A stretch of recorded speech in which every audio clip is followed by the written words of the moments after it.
अस्सलाम वालेकुम students. Professor Aamir Afzal Francis Bacon का नेक्स्ट एसे लेके आपके सामने। एसे जो हम आज डिस्कस करने जा रहे हैं, it is of revenge. Of Revenge is one of those essays which contains Francis Bacon's ideology and his mindset, which is the outcome of Renaissance and the age and the bring up that he gained throughout his life. जैसा कि नाम से जाहिर है of revenge, तो ये आपको enmity, दुश्मनी, फ्रेंडशिप, लव, हेट्रेड के बारे में बेकन आपको बताएगा. पहली बात तो ये कि वो डिफाइन करते हैं कि ये रिवेंज है क्या. Revenge is basically a wild justice. Revenge is something where there is no remedy of justice. You take revenge when you are hopeless, when you are unable to get justice from the state apparatus or the law courts or like that. That's why it is called wild justice. क्योंकि ये wild justice है तो इसलिए इसको वो uncivilised कहते हैं. ये सिविलाइज्ड नहीं है. इस हद तक वो ठीक कहते हैं.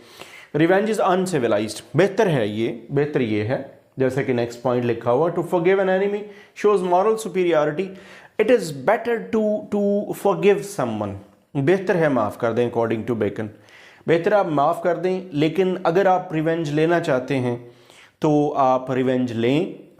लेकिन अगर आप अपने दुश्मन को माफ़ कर देंगे तो आप एक मॉरल सुपीरियरिटी में आ जाएंगे. You will be on a different level, you will be on a higher level में आ जाएंगे मोरालिटी के. तो दैट्स वाई आपका जो स्टेटस है वो दूसरे या आपके एनिमी से बेहतर होगा. According to Bacon, what are other reasons why you must take revenge? पहली बात तो ये कि आप रिवेंज उस वक्त लेते हैं जब आपके साथ कोई गलत काम हुआ होता है. Something wrong has been done to you and you go on thinking and thinking and thinking.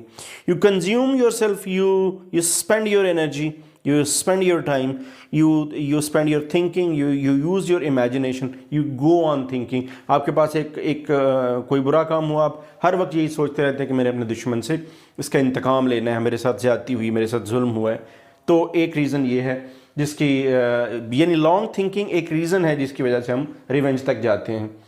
Financial reasons हो सकती हैं, किसी के पैसों का लेन देन. इसके अलावा कोई और आपकी किसी ने आपके साथ कोई अनसिविलाइज्ड बिहेवियर दिखाया हो. Financial reason is one of them. पैसा बहुत बड़ी और ट्रेडिशनली थ्रू आउट हिस्ट्री पैसा एक ऐसी रीज़न रहा है जिसके ऊपर बहुत सारे जराइम होते हैं. फिर वो कहते हैं एक वजह और भी है कि बाज़ औक़ात कोई आदमी आपके साथ बड़ी विशस किस्म की नेचर आदमी रखता है. वो अगरचे आपके साथ कोई बहुत बुरा नहीं करता, लेकिन आपको उसके नेचर को देख के तो आपको गुस्सा आता है. You got angry. So that's why you try to take revenge, or you try to cheat and deceive, or you try to punish the person. So that's why ये एक रीज़न हो सकती है आपके रिवेंज लेने की. लेकिन सबसे बड़ी ये कि जब आपके साथ कोई गलत काम हो जाए तो आप उसके बारे में बहुत लंबे अरसे तक सोचते हैं. दैट्स वाई आप रिवेंज लेते हैं. Why revenge is tolerable. कहाँ, क्यों रिवेंज टॉलरेबल कहाँ है?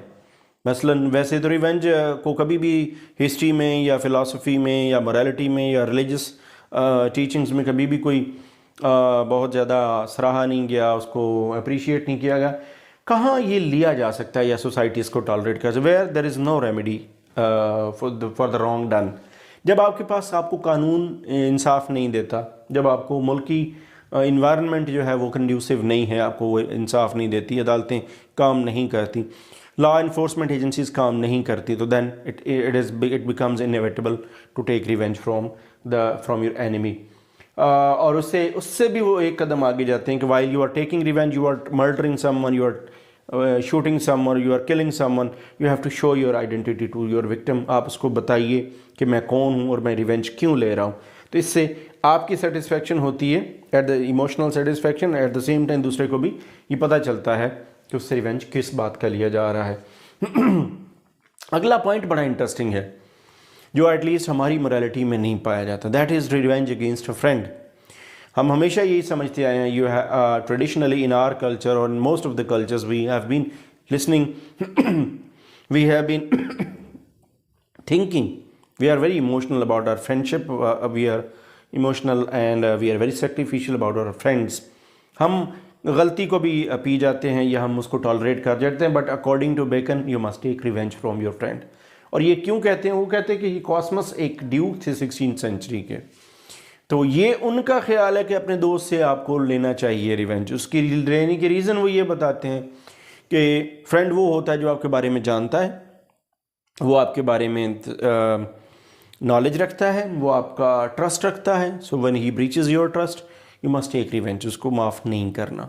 अगर आपने उसको माफ़ कर दिया तो हो सकता है वो नेक्स्ट टाइम आपके साथ इससे भी बड़ा बुरा सलूक करता है। तो ये एक बड़ा इंटरेस्टिंग पॉइंट है कि फ्रेंड से आपने कोई बुरा काम करे, आपका फ्रेंड आपके साथ गलत करे, तो आपने उससे इंतकाम ज़रूर लेना है। Thinking on wrong done to keep on one's, हाँ एक और ये बात पहले हो चुकी है, बट अगर आप चाहते हैं कि आप क्या जो रिवेंज है उसको जस्टिफाई किया जा सके, तो आप अपना जो पेन है, जो आपकी सफरिंग है, जो आप तक दुख पहुंचा है, आप उसको अलाइव रखिए, लोगों को बताइए या अपने अंदर अलाइव रखिए।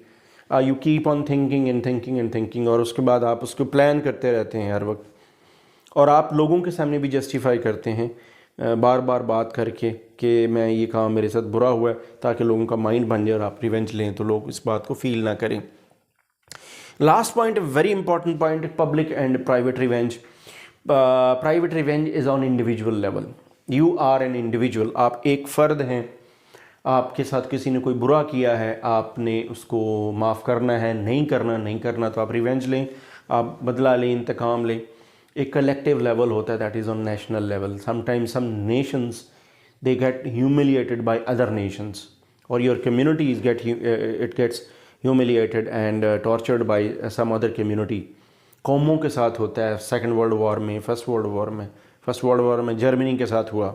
हिटलर की मिसाल उसके सामने, हिटलर ने उसका बदला लिया, बाद में हालात जैसे भी बाद में बने। तो ऐसे बहुत सारे जो the wrongs which have been done to the nations, तो उनमें से कोई एक लीडर निकलता है, कोई एक आदमी निकलता है जो उस एक कौमी लेवल का बदला जो है वो लेता है। इंडिविजुअल और कलेक्टिव लेवल पे भी हो सकता है। सो एनी हाउ रिवेंज की मुख्तलिफ शक्लें हैं। रिवेंज लेने के लिए वो फिर कहीं एक दफ़ा ये भी जिक्र करते हैं कि आपको इस पोजीशन में होना चाहिए कि आप बदला ले सकें, तो आप पूरी प्रेपरेशन करते हैं। This was all about Francis beckons very important essay, that is of revenge, with the next essay and with some more details I'll come back in next video. Thanks for watching.